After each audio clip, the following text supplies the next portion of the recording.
On Saturday, I attended a rally for justice sponsored by two young women, one a high schooler and one a middle schooler, in my hometown.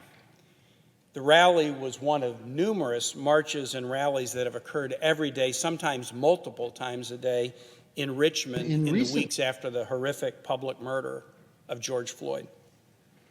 Hundreds of people gathered in the Maggie L. Walker Plaza, a plaza named after a pioneering African-American woman, business and civil rights leader. They gathered in the plaza to hear from our city's young people. Many raised their hands when they were asked. They were graduates of this class of 2020, a class whose senior year was upended in mid-March and who face a future that frankly seems very, very frightening to many of them. I attended to listen. I used to be the mayor and governor and now a senator, but I attended as a neighbor to listen. I wasn't on the program and I didn't ask to speak.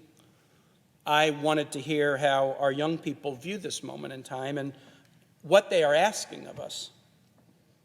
What I heard in many different ways from speeches and artistic performances was no more politics as usual. No more politics as usual. No more police killings of people of color. No more empty promises of reform after each new policing outrage. No more education system that downplays the reality of injustice in this country since its birth. No more educational content that also downplays the contributions of African Americans, Indians, Latinos, and others to our nation. No more veneration of the Confederacy in Richmond, in Virginia, or anywhere else in the United States.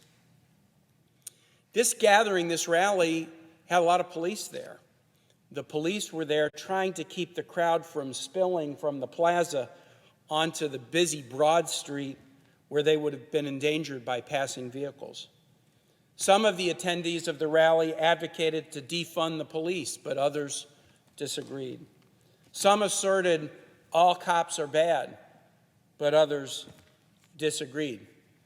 The rally was robust, it was raw, it was diverse, and it was respectful. It was the epitome, the absolute epitome of peacefully assembling to petition government for redress of grievances contemplated by the First Amendment. Just as my young activists urged in many different ways to end politics as usual, I desperately want to end apathy as usual. Apathy of the citizenry is a chief guarantor of politics as usual. And in the tremendous energy demonstrated by these Richmonders and demonstrated on the streets of communities all over this country, I'm starting to be hopeful about the end of apathy as usual. These young people, they want action and results, and they deserve it. That's why I'm proud to join Senators Booker and Harris and many others in supporting the Justice and Policing Act of 2020. We need to ban chokeholds. We need to ban no-knock warrants.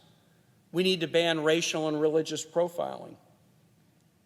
We need to hold police officers and police departments accountable for violent, reckless behavior.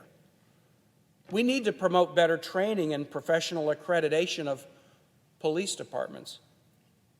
Madam President, why do we demand that universities maintain accreditation to receive federal funds, but make no such demand of law enforcement agencies? And we need to do much more within the criminal justice system, but also within all of our systems, to dismantle the structures of racism that our federal, state, and local governments carefully erected and maintained over centuries. We know a little bit about this in Virginia.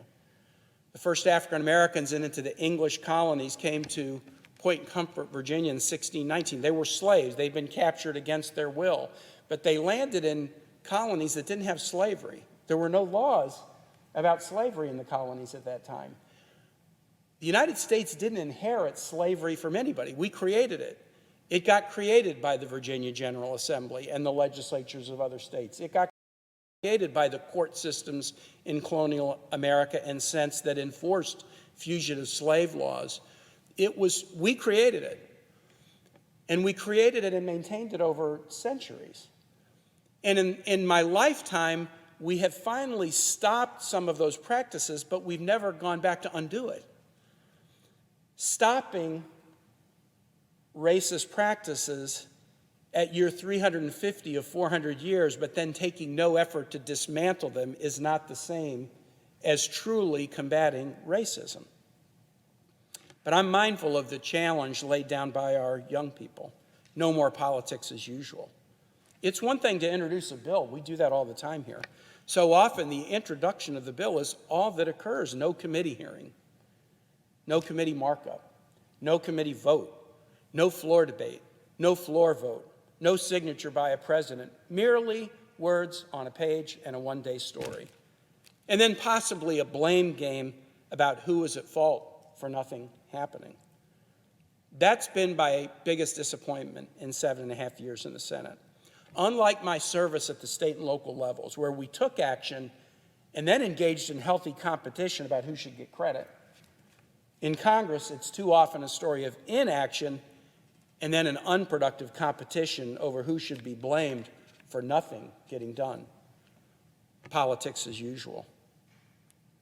I pray that the engaged activism of our citizens has brought us to a new moment that will compel us to act in ways large and small in accord with the equality ideal that we profess to believe. This bill is a test of our resolve, and I urge my colleagues to meet the moment so that we can look our young people in their faces and tell them that we truly heard them. And with that, Madam President, I yield the floor.